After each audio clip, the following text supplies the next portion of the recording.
Gold, trusted gold buyers. మీరు తాకట్టు పెట్టిన బంగారాన్ని విడిపించి ఈ రోజు ఉన్న మార్కెట్ ధరకు కొనబడను.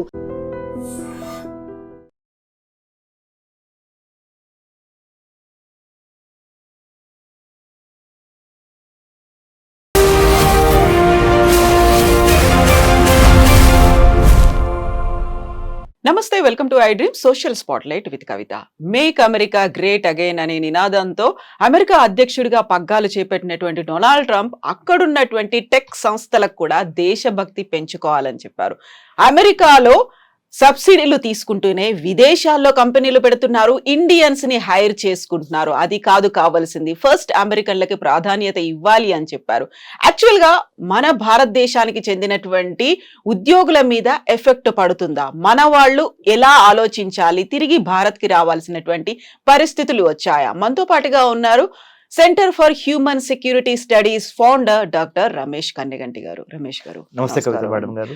సో అమెరికా ఫస్ట్, లాయల్ గా ఉండండి అనేటువంటి మాటల్ని నిన్న ఏఐ సమ్మిట్ లో డొనాల్డ్ ట్రంప్ అక్కడ ఉన్నటువంటి కంపెనీలకు చెప్పారు. సో దాని సారాంశం ఏంటి? భారతీయులకు ఉద్యోగాలు అస్సలే ఇవ్వద్దు అనా, లేకపోతే మన వాళ్ళకి ప్రయారిటీ ఎక్కువ ఇవ్వమనా? కవిత గారు, first I would like to thank you for bringing out a wonderful and very timely topic. చాలా కాంటెంపరీ, లేటెస్ట్. అంటే మీరు గత 12 గంటల్లో జరిగిన దాని గురించి మాట్లాడమని అడుగుతున్నారు. సో మన ఐ డ్రీమ్ ప్రేక్షకులకి it's definitely going to benefit. నేను డాక్టరేట్ ఇన్ అమెరికన్ స్టడీస్ చేశాను, పిహెచ్డి ఇన్ అమెరికన్ స్టడీస్. ఆ మాట ఎందుకు చెబుతున్నానంటే, American government politics, foreign affairs నిశ్చితంగా పరిశీలిస్తా అక్కడ డొనాల్డ్ ట్రంప్ తీసుకున్న నిర్ణయాలు భారతదేశం మీద కానీ, ప్రపంచ రాజకీయాలు, ప్రపంచ వర్తక వాణిజ్య వ్యాపారాల మీద ఏ విధంగా ప్రభావితం చూపిస్తవి అనే దాని మీద మాట్లాడేందుకు నాకు ఒక డాక్టరేట్ ఇన్ అమెరికన్ స్టడీస్ ఉంది. కాబట్టి మా అబ్జర్వేషన్స్ చాలా వరకు సైంటిఫిక్ గాను టు ద రియాలిటీ ఉంటాయి. మీరు అడిగిన ప్రశ్నకి నా సమాధానం నెంబర్ 1 ఏంటంటే, డొనాల్డ్ ట్రంప్ నిన్న ఏ యాక్షన్ ప్లాన్ని విడుదల చేస్తా కృత్రిమ మేధస్సుతో ఏ విధంగా సంపద సృష్టి చేయాలి అనేది నెంబర్ 1 లక్ష్యం. దాంట్లో భాగంగా let's make America great again, MAGA MAGA, make America great again అని డొనాల్డ్ ట్రంప్ ఎలక్షన్ నినాదంతో ఎలక్షన్ గెలిచారు. 100% డొనాల్డ్ ట్రంప్ ఒక విధంగా చూస్తే he so right. He has to satisfy the people whom they have invested faith in Donald Trump. ఎవరైతే America యొక్క బాగోగులు కోరుకుంటారో వాళ్ళకే అమెరికా యొక్క అధ్యక్ష భవనంలో కూర్చునే అర్హత ఉంటుంది అనే ఒక ఫార్ములాకి డొనాల్డ్ ట్రంప్ 100% న్యాయం చేస్తున్నాడు. ఆ విధంగా చూస్తే ముఖ్యంగా అమెరికాలో పుట్టి పెరిగిన అమెరికన్స్కి ఎక్కువ అవకాశాలు ఇవ్వండి. మీరు గూగుల్ కానీ, మైక్రోసాఫ్ట్ కానీ, ఇన్ఫోసిస్ కానీ, లేకపోతే యాపిల్ కానీ, లేకపోతే any name big company you name, or Microsoft కానీ, any big company you name, he's appealing to all the CEOs of those AI companies. NVIDIA is a very big AI company, artificial intelligence company, NVIDIA యొక్క gross domestic, అంటే NVIDIA యొక్క ఆదాయము మన దేశానికి సంబంధించిన ఆదాయంతో అంటే GDPలు 2 మ్యాచ్ అవుతాయి. అంటే ఒక మల్టీనేషనల్ కంపెనీ అయిన NVIDIA AI వాటి యొక్క GDP, అంటే వాటి యొక్క టోటల్ ఇన్కమ్ ఆర్ రెవెన్యూ అనండి, equivalent to India's $3 trillion. Okay, మన భారతదేశానికి $3 trillion, 3.5-4 trillion మధ్య మనం ఉంటే, NVIDIA అనే ఒక AI కంపెనీ, చిప్ మేకింగ్ అని ఏఐలో ఉన్న కంపెనీకి ఉన్న total assets $3.5 trillion. What I'm talking? A corporate companies money is equivalent to a countries, the most populous countries gross domestic product 2 ఈక్వల్గా ఉన్నాయి. ఇలాంటి తరుణంలో ఆయన ఏమంటున్నారు, అమెరికన్స్కి మాత్రమే ఫస్ట్ ప్రయారిటీ ఇవ్వండి, అటు చైనాకి ఇవ్వద్దు, ఇటు ఇండియాకి ఇవ్వద్దు. మన అమెరికా ఫ్యాక్టరీలు తీసుకెళ్ళి చైనాలో పెట్టద్దు, చైనా వాళ్ళకి ఎక్కువ భాగస్వామ్యం ఇవ్వద్దు, ముందల మన అమెరికన్స్ని పట్టించుకోండి. అలానే సైన్స్, టెక్నాలజీ, ఇంజనీరింగ్, మ్యాథమెటిక్స్, మెడిసిన్లో నెంబర్ 1 అయిన ఇండియన్స్ని కూడా ఎక్కువ హైర్ చేసుకోవద్దు. ముఖ్యంగా అమెరికా వాళ్ళని ఫస్ట్ హైర్ చేసుకోండి. అమెరికా అంటే అక్కడ what does he mean? Anglo Saxon, America Born, యుఎస్లో పుట్టి పెరిగిన వాళ్ళకి మొదటి ప్రాధాన్యత ఇవ్వండి. ఇంతవరకు డొనాల్డ్ ట్రంప్ ఇది ఒక వాదన, ఇది correct. Yes, I also endorse what Donald Trump said. But at the same time Donald Trump చెప్పినంత మాత్రాన NVIDIA కానీ, మైక్రోసాఫ్ట్ కానీ, ఇన్ఫోసిస్ కానీ, గూగుల్ కానీ, మెటా కానీ, ఈ కంపెనీలు ఏవి డొనాల్డ్ ట్రంప్ మాట వినవు. ఎవరైతే వాళ్ళకి టాలెంట్ ఉందో, ఎవరికైతే వాళ్ళకి ఎటువంటి టాలెంట్ అవసరమో ఆ టాలెంట్నే తీసుకుంటారు. ఎటువంటి టాలెంట్ అవసరము అంటే ఇండియన్ టాలెంట్ అవసరము. ఎందుకంటే సైన్స్, టెక్నాలజీ, ఇంజనీరింగ్, మ్యాథమెటిక్, మెడిసిన్లో ఇండియాని మించిన తురుముకాను ఈ రోజున 2025 అంటే పరిస్థితులు మారచ్చు. వాళ్ళ బళ్ళు అవుతాయి, బళ్ళు అవుతాయి. That's a different thing. That's a different ball game altogether. But as of now, today, as I am talking to you in Hyderabad, iDream Studios, on 25th of July 2025, ఇండియాని మించిన science, technology, engineering, mathematics, medicine లాంటి brain power ఇప్పటికిప్పుడు over night ఎవరి దగ్గర లేదు. That's why Donald Trump చెప్పింది ఆయన రెటరిక్గా మాత్రమే మిగిలిపోద్ది, కానీ రియాలిటీలో పప్పులు ఉడకవు. ఆయన చెప్పింది ఎవరు పట్టించుకునే పరిస్థితి లేదు. ఈ విధంగా చూసినప్పుడు Donald Trump will not be taken seriously by all these multinational companies in the United states because they can't do away with talent over night. Talent is abundantly available from Indian brains. So we rule the roost. మనల్ని ఎవరు replace చేసేవాళ్ళు, ఎవడరా మనల్ని ఆపేది అనే యాటిట్యూడ్లో మనం ఉన్నాం. అయితే మన మేధో సంపత్తి అంతా ఇక్కడ నుంచి తరలిపోతోంది. అమెరికాలోనో ఇంకో దేశంలోనో అక్కడ కావాల్సినటువంటి వనరులని డెవలప్ చేయడంలో మనమే ప్రముఖ పాత్ర వహిస్తున్నాము అనేటువంటి భావనతో వాళ్ళని మళ్ళీ మన భారతదేశంలో పెట్టుబడులు పెట్టండి అనేటువంటి ఒక మాటని ప్రధానమంత్రి నరేంద్ర మోదీ కూడా పదే పదే చెప్తూ ఉన్నారు. కరెక్ట్గా అక్కడ ఉన్న వాళ్ళని మన దగ్గర పెట్టుబడులు పెట్టమంటున్నారు. ఇప్పుడు ట్రంప్ కూడా అదే మాట చెప్తున్నాం, మన వాళ్ళు వెళ్ళి విదేశాల్లో పెట్టుబడులు పెడుతున్నారు, అలా పెట్టడానికి వీల్లేదు. సో దాని మీద విపరీతమైనటువంటి సుంకాలు నేను విధిస్తాను అంటే ఇండైరెక్ట్ గా మనం ఏదైతే కోరుకుంటున్నామో అదే మాట కాదు అనే చెప్తున్నారు ఆయన. మనం సంస్కృతి సంప్రదాయాల గురించి మాట్లాడుతూ ఉంటాం కదా, యద్భావం తద్భవతి, okay, as you sow you reap. Donald Trump ఏమి సో చేశాడు అంటే, ఏమి నాటాడు? Make America great again. అంటే అమెరికా యొక్క లాస్ట్ గ్లోరీని మళ్ళీ రీక్లెయిమ్ చేద్దాము. ప్రధానమంత్రి మోడీ గారు ఏం కోరుతున్నారు? అఖండ భారత్. అంటే భారతదేశం కోల్పోయిన ఆ గ్లోరీ ఉందే, ఒకప్పుడు మణులు, మాణిక్యాలు, రత్నాలు రోడ్డు మీద పోసి, వీధుల్లో పోసి అమ్మేవాళ్ళు. శ్రీకృష్ణదేవరాయల టైం కానీ, అక్బర్ టైం కానీ అంటాం కదా మనం. చాలా మన కథల్లో, మన చరిత్రలో, మన హిస్టరీలో చాలా రత్నాలసీమ, రాయలసీమ, రత్నాలసీమ ఇవన్నీ ఉండేవి కదా. మళ్ళీ ఆ గ్లోరీని గెయిన్ చేయమని ఎవరు అడుగుతున్నారు? ఆ గ్లోరీని మళ్ళీ రీక్లెయిమ్ చేయమని ప్రధానమంత్రి నరేంద్ర మోడీ గారు అడుగుతున్నారు. తప్పేమన్నా ఉందా? భారతదేశం నుంచి చూసినప్పుడు ప్రధానమంత్రి నరేంద్ర మోడీ గారు చెప్పిన మాట తప్పు లేదు. కానీ భారతీయులు కాకుండా బయట దేశస్తులు చూసినప్పుడు మోడీ గారి మీద అప్పుడు వాళ్ళు ఏమనుకుంటారు? ఓ, ఈయన మొత్తం అవకాశాలు ఓన్లీ భారతీయులకే ఇవ్వమంటున్నాడు, మేక్ ఇన్ ఇండియా అంటున్నాడు. Make in India, made for India, digital India, stand up India, ఈ మోడీ గారు చేసే పథకాలన్నీ ఇండియన్స్ కోసమేనంట.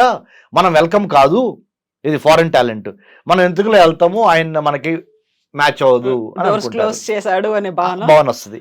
అట్లానే డొనాల్డ్ ట్రంప్ కూడా when he speaks for the country, because he one the election by American voters.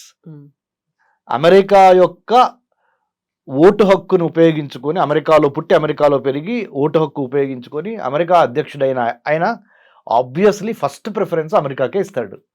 So దాంట్లో మనం ఆశ్చర్యపోవాల్సిన అవసరం కానీ, దాన్ని ఒక వివాదాస్పదంగా చూడాల్సిన అవసరం కానీ లేదు. రియాలిటీని రియాలిటీ లాగా యాక్సెప్ట్ చేసి ఎక్కడ కలుస్తాము, ఎక్కడ విడిపోతాము, మళ్ళీ ఎక్కడ కలుస్తాము అని. There are no permanent friends, there are no permanent enemies in international relations. Only interest of that particular nation at that particular moment is permanent. అంతర్జాతీయ సంబంధాల్లో శాశ్వత శత్రువులు, శాశ్వత మిత్రులు లేరు.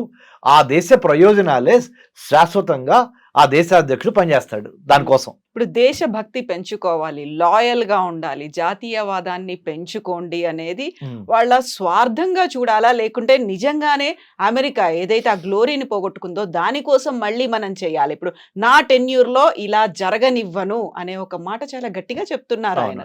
నేను ఒప్పుకోను అనేది అన్నారు కదా ఆయన. అవును, ఆయన చెప్పిన దాంట్లో ఒక అమెరికా పౌరుడిగా ఆయన్ని బాగా అప్రిషియేట్ చేస్తారు. మరి మనం భారతదేశంలో కూర్చొని ఆయన నిర్ణయాలను విశ్లేషిస్తున్నాం. మనకు తప్పుగా అనిపిస్తాయి కొన్ని రైట్ అనిపిస్తాయి, రైట్? సో సేమ్ లాజిక్ ప్రధానమంత్రి మోడీ గారికి కూడా. కాబట్టి మనం అసలు దీని గురించి చాలా సీరియస్గా ఆయన చెప్పాడు. నిన్న ఏ యాక్షన్ ప్లాన్ రిలీజ్ చేస్తా, ఏ కంపెనీ ఓనర్లకి అమెరికాలో ఉన్న వాళ్ళకి ఆయన ఒక పిలిపిచ్చాడు. ఏమని, బాబు ఫస్ట్ ప్రిఫరెన్స్ అమెరికాలో పుట్టి పెరిగిన మన వైట్ అమెరికన్స్కి ఇవ్వండి. వైట్ అనే మాట కూడా వాడలేదులే, అమెరికన్స్కి ఇవ్వండి అని అన్నాడు. తర్వాతే ఈ చైనా కానీ ఈ ఇండియా కానీ. ఎందుకంటే ఇండియా వాళ్ళ దగ్గర బాగా బ్రెయిన్ పవర్ ఉంది, చైనా వాడి దగ్గర బాగా మ్యానుఫ్యాక్చరింగ్ పవర్ ఉంది, అక్కడ ఉత్పత్తులు చేస్తున్నారు. వీళ్ళేమో వీళ్ళ తెలివితేటలతో సైన్స్లో number 1 Indians, technology, trade, talent, engineering, mathematics, medicine ఏదైనా ఇండియా నెంబర్ 1. వాళ్ళకి కొద్దిగా తగ్గించండి, మన వాళ్ళకి ఎక్కువ ఇవ్వండి ఉద్యోగాల్లో అవకాశాలు, ఏ ఉద్యోగాల్లో ముఖ్యంగా అని అన్నాడు ఆయన. సో నేను దాన్ని తప్పట్లా ఒక విశ్లేషకుడిగా.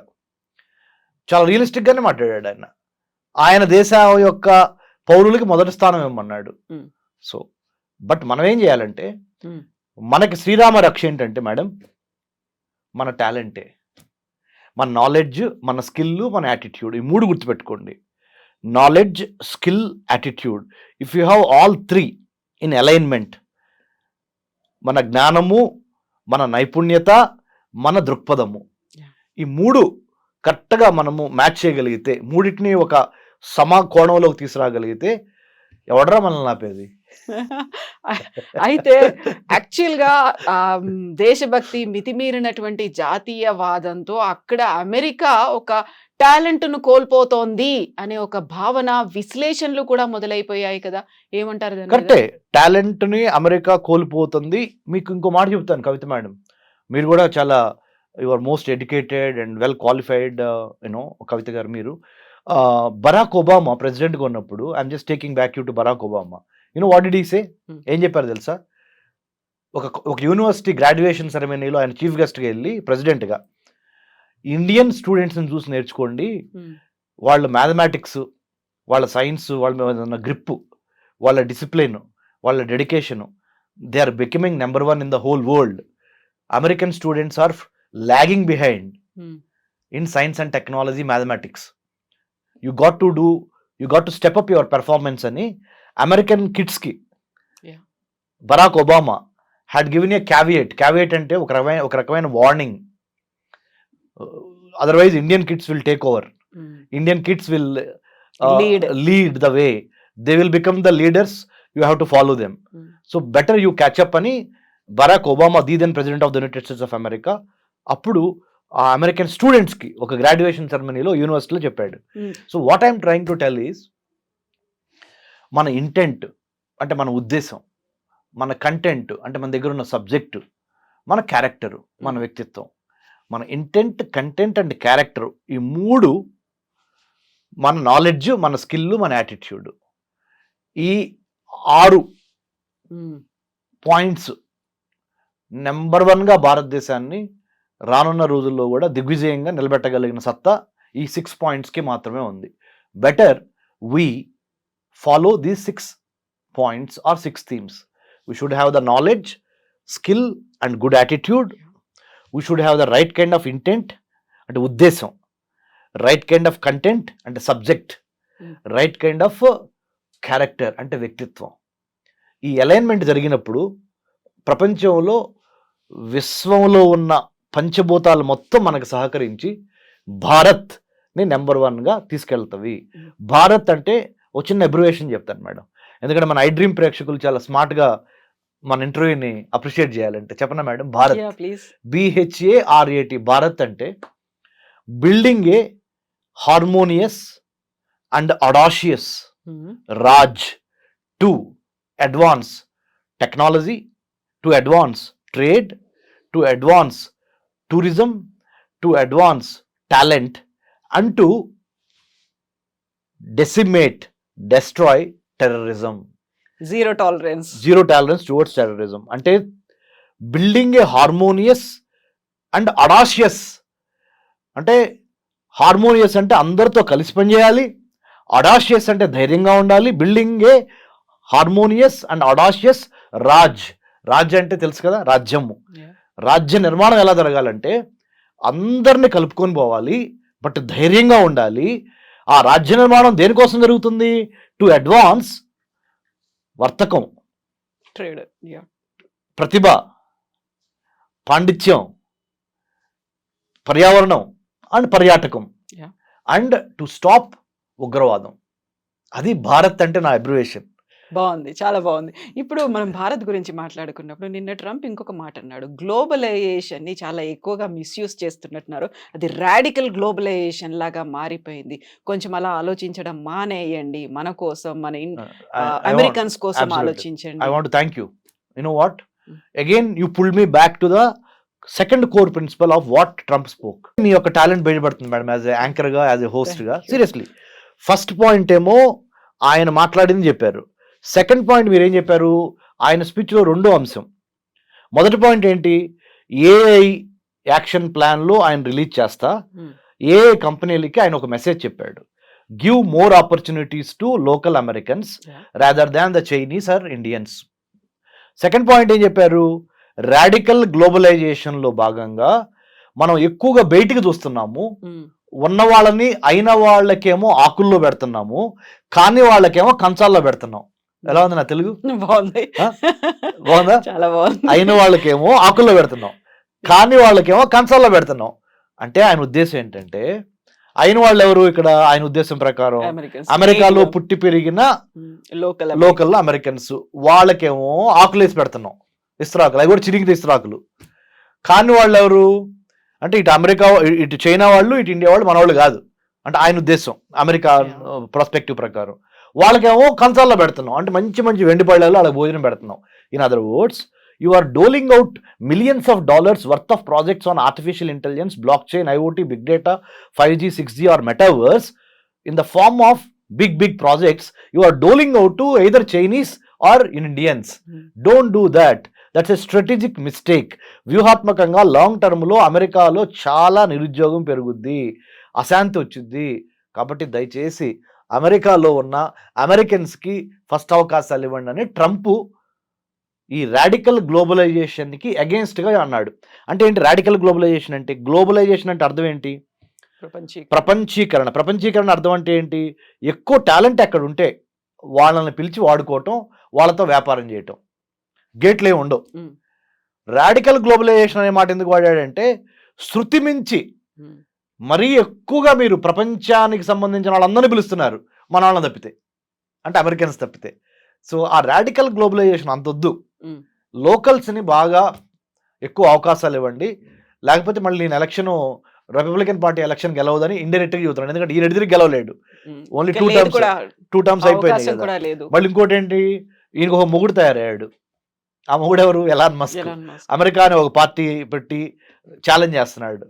సో ఇలాంటి పరిణామంలో పరిస్థితుల్లో ట్రంప్ అంటే మనం దేన్నైనా మేడం టెక్స్ట్ ఏం మాట్లాడాడు, కాంటెక్స్ట్ ఏ కాంటెక్స్ట్ లో ఆ టెక్స్ట్ మాట్లాడాడు అనేది చాలా ఇంపార్టెంట్.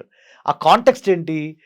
ఏఐలో నెంబర్ 1 ఉన్న కంపెనీలు అందరూ ఓ చోట కూర్చున్నారు, ప్రపంచంలో కుబేర్లు అందరూ ఓ చోట కూర్చున్నారు. ఆ కాంటెక్స్ట్లో అమెరికాకు సంబంధించిన కుబేర్లు, అమెరికాకు సంబంధించిన ఏఏ కంపెనీలు, అమెరికా ఏ యాక్షన్ ప్లాన్ విడుదల చేసే సందర్భం, ఆ కాంటెక్స్ట్లో ఈ టెక్స్ట్ కరెక్ట్గా మాట్లాడాడు. సో మనం వాళ్ళ గురించి వాళ్ళు ఆలోచించుకుంటున్నారు అని మనం అనుకుంటే సరిపోతుంది అంతే, నథింగ్ టు వర్రీ. మన ఏ జాబులు ఎక్కడికి పోవు. ఎందుకంటే చెప్పనా, ప్రైవేట్ కంపెనీలు ఎప్పుడు ప్రాఫిట్ మోటివ్తోనే ఉంటాయి, కానీ ప్రెసిడెంట్ ట్రంప్ చెప్పాడు కదా అని ఇండియన్స్ తీసుకోవటం మానివేయవు. అంటే అక్కడ లాబింగ్ కావచ్చు, ప్రెషర్ అనేది అప్లై చేస్తాయంటారా? అంటే మేడం, మార్కెట్లో రెండు అంశాలు మేడం, డిమాండ్, సప్లై. అవును, ఎంత డిమాండ్ ఉంది, సప్లై ఎక్కడి నుంచి ఉంది. ఏఐకి బాగా డిమాండ్ ఉంది, దానికి సంబంధించిన సప్లై ఎక్కడి నుంచి ఉంది? ఇండియా నుంచి మాత్రమే ఉంది. ఎందుకు ఉంది అంటే, ఇండియన్ స్టూడెంట్స్లో ఉన్న డిసిప్లిన్ కానీ, డిటర్మినేషన్ కానీ, talent in science, technology, engineering కానీ, ఇవన్నిటిని ఓవర్ నైట్ ఏ దేశము క్రియేట్ చేయలేదు. Rome cannot be built overnight. Same way Indian talent cannot be emulated or copied or built overnight by any other country in the world as of now. But as having said that, I would also like to say, change is the only permanent thing. Yeah. So rep marachadi, I am not saying Indians will always be top. No, as of now today, if we have the complacency factor, మనలో గనక బద్ధకం పెరిగింది అనుకో, వేరే వాడు వచ్చి occupy చేస్తాడు ఆ స్పేస్ని. So we should never be lethargic or complacent. We should always be on our toes, ready to take the fight, and then take over the science, technology, engineering, mathematics లో నెంబర్ 1 గా ఉంటే చచ్చినట్టు ఏ company అయినా మనల్ని hire చేయాల్సిన పరిస్థితులు create చేయండి, అనివార్య పరిస్థితులు క్రియేట్ చేయండి. If you can never catch or chase butterflies, better you build a beautiful garden so that butterflies will come and take rest or play in your garden. So true. Thank you so much Ramesh గారు. Usual గా చాలా clear గా చెప్పారు with simple words. Thank you so much. జై హింద్ madam. నిజంగా ప్రస్తుతం ఉన్నటువంటి సమాజం దేనికి ప్రయారిటీ ఇస్తుంది? ఆర్థిక సంబంధాల చుట్టూ మాత్రమే తిరుగుతోంది. మళ్ళీ ఎన్నికలంగానే చాలా విరక్తి కలుగుతున్నాం. మంచి అనిపిస్తుంది కదా, లేడీస్ కూడా ఛాలెంజింగ్ జాబ్స్ చేసినప్పుడు చాలా బాగుంటది. ఫుడ్ డెలివరీ ఇవ్వటానికి వెళ్ళినటువంటి డెలివరీ బాయ్ అనిల్ పై కళ్ళ ముందు